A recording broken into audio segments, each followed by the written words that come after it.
Bonjour à tous, dans cette vidéo, nous allons faire la correction de 4 exercices de modélisation d'expériences aléatoires. Dans le premier exercice, on nous dit pour chaque expérience aléatoire de déterminer son univers grand E, puis de choisir une loi de probabilité sur grand E qui va modéliser cette expérience aléatoire. Alors dans la première question, on nous dit qu'on lance un dé cubique bien équilibré dont les faces sont numérotées de 1 à 6 et on observe le numéro obtenu. Alors l'univers de cette expérience, c'est l'ensemble des issues possibles. Alors lorsqu'on lance un dé cubique et qu'on regarde le numéro obtenu, eh bien l'ensemble des issues possibles, c'est 1, 2, 3, 4, 5 et 6. On nous demande aussi de choisir une loi de probabilité sur grand E, donc pour cela on va faire un tableau. Et dans ce tableau, on va mettre dans la première ligne eh bien, toutes les issues possibles, c'est-à-dire 1, 2, 3, 4, 5 et 6. Et à chaque issue, on va lui attribuer une probabilité. Alors puisqu'ici le dé est bien équilibré, eh bien, on va dire qu'on va attribuer la probabilité 1 sur 6 à chacune des issues, c'est-à-dire que la probabilité de faire un 1 est 1 sur 6, la probabilité de faire un 2 est 1 sur 6, etc. Et la probabilité de faire un 6 est de 1 sur 6 aussi. Dans la question numéro 2, on nous dit cette fois-ci qu'on tire une bille d'une urne opaque qui contient 10 billes identiques. Alors elles sont numérotées de 1 à 10 et on note le numéro obtenu. Donc tout d'abord l'univers de cette expérience, c'est-à-dire l'ensemble de toutes les issues possibles, eh bien, ce sont tous les nombres de 1 à 10, puisque lorsqu'on tire une bille, on regarde finalement le numéro qui est obtenu. Ensuite, on va donner une loi de probabilité sur grand E sous la forme d'un tableau. Alors, dans la première ligne, on va mettre toutes les issues de cette expérience, c'est-à-dire tous les nombres de 1 jusqu'à 10, donc 1, 2, 3, 4, 5, 6, 7, 8, 9 et 10. Et à chaque issue de cette expérience, on va lui attacher une probabilité. Alors, puisque les billes sont toutes identiques, eh bien, on peut considérer que la probabilité de chaque numéro eh bien, sera la même, et donc on dira que la probabilité de chaque issue est de 1 sur 10. Et dans ce cas-là, on parle de situation d'équiprobabilité. Dans l'exercice suivant, on nous dit que les faces d'un dé parallélépipédique eh bien, sont numérotées de 1 jusqu'à 6. Alors on lance ce dé et on note le numéro obtenu sur la face du dessus. On nous dit qu'après avoir répété 10 000 fois cette expérience aléatoire, on a obtenu cette distribution des fréquences. Donc dans le tableau, on a dans la première ligne le numéro sorti et dans la deuxième ligne la fréquence de sortie de ce numéro. Par exemple, le numéro 1 est sorti dans 9,9% des cas, etc. Alors la question qu'on nous pose, c'est parmi les modèles ci-dessous, lequel semble convenir pour modéliser cette expérience aléatoire. Donc tout d'abord, on nous dit que le modèle 1, c'est la loi d'équiprobabilité sur l'univers grand E égale 1, 2, 3. Alors le modèle 1 ne peut pas convenir puisque lorsqu'on lance le dé, eh bien, les issues possibles sont tous les nombres de 1 jusqu'à 6. Et dans ce modèle, l'univers, c'est l'ensemble qui contient les nombres 1, 2 et 3, donc il manque eh bien, les issues 3, 4 et 5. Le modèle 2 consiste à donner la loi d'équiprobabilité sur l'ensemble grand E qui contient tous les nombres de 1 jusqu'à 6. Alors, en termes d'univers, le modèle 2 convient puisqu'on a bien toutes les issues de 1 jusqu'à 6. Mais le problème ici, c'est que si on met la loi d'équiprobabilité sur cet univers, ça voudrait dire que eh bien, chaque numéro a la même probabilité de sortir. Et visiblement, d'après les résultats qui ont été obtenus après la simulation de cette expérience 10 000 fois, eh bien, on peut penser finalement qu'il n'y a pas équiprobabilité, puisque par exemple le nombre 1 est sorti 2 fois moins souvent que le nombre 2, etc. Donc on dit que le modèle 2 ne peut pas convenir parce que la répétition de cette expérience semble indiquer qu'il n'y a pas équiprobabilité.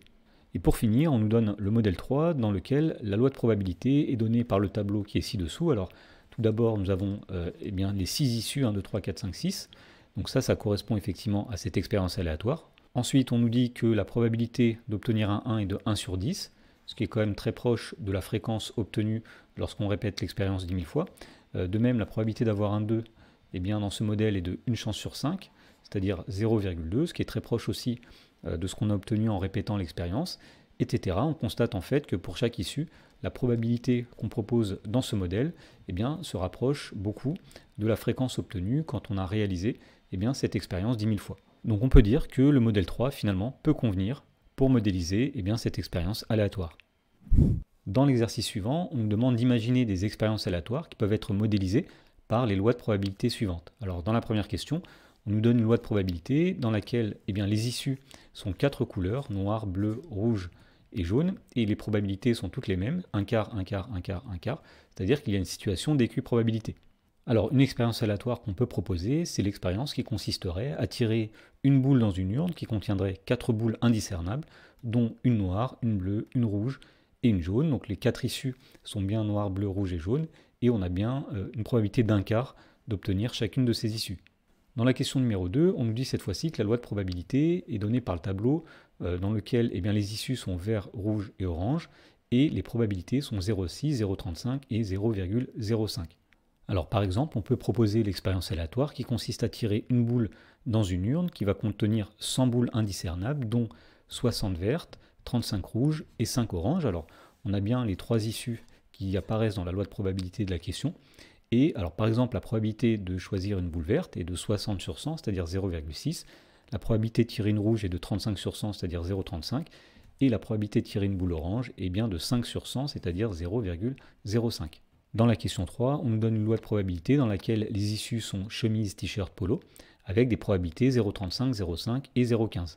Alors par exemple, on peut proposer l'expérience aléatoire qui consiste à choisir au hasard un vêtement dans une armoire qui va contenir 7 chemises, 10 t-shirts et 3 polos.